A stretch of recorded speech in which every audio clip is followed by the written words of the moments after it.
going to go over what I run for southern southeast Alaska blacktail. In October, November, we're planning on temperatures being 39 to 41 and rainy, pretty miserable. So if that is the case, I go with the Grundens, the bibs, and the jacket.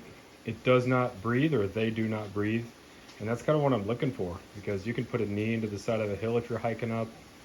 You can sit down and you're not going to get wet, so you get some of the chill that comes through it, but you're not going to get wet. You'll have some condensation, you'll develop some sweat because you're hiking around in it, but if you go slow, you're going to be fine.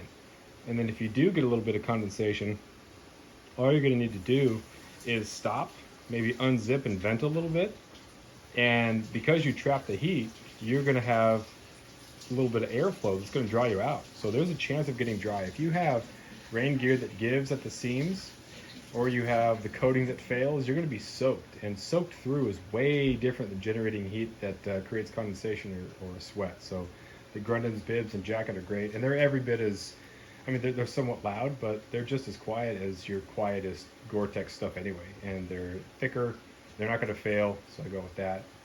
Kufaru sheep tarp, little kill kit there.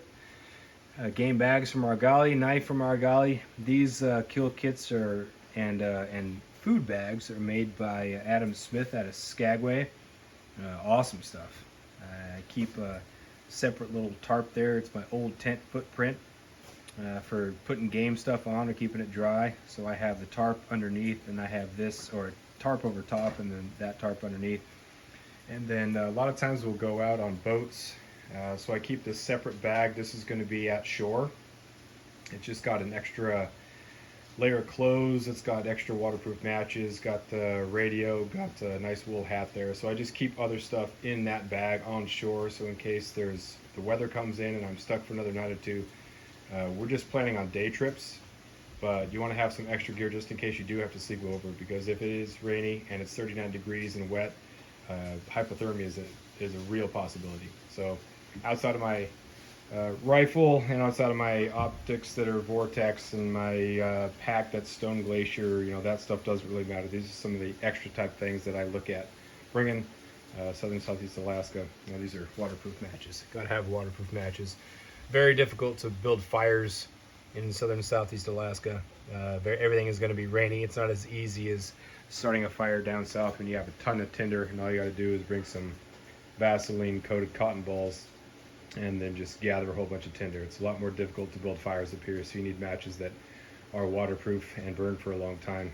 And then look for moss and then carve off some pitch from spruce trees, things like that, and try to get it going. But got to gather all that stuff first and hope you can get the fire started. So that extra bag is nice because you could put some, I've also put some tinder in there and some dry sticks just in case I need some guts to a fire if I'm in an emergency situation.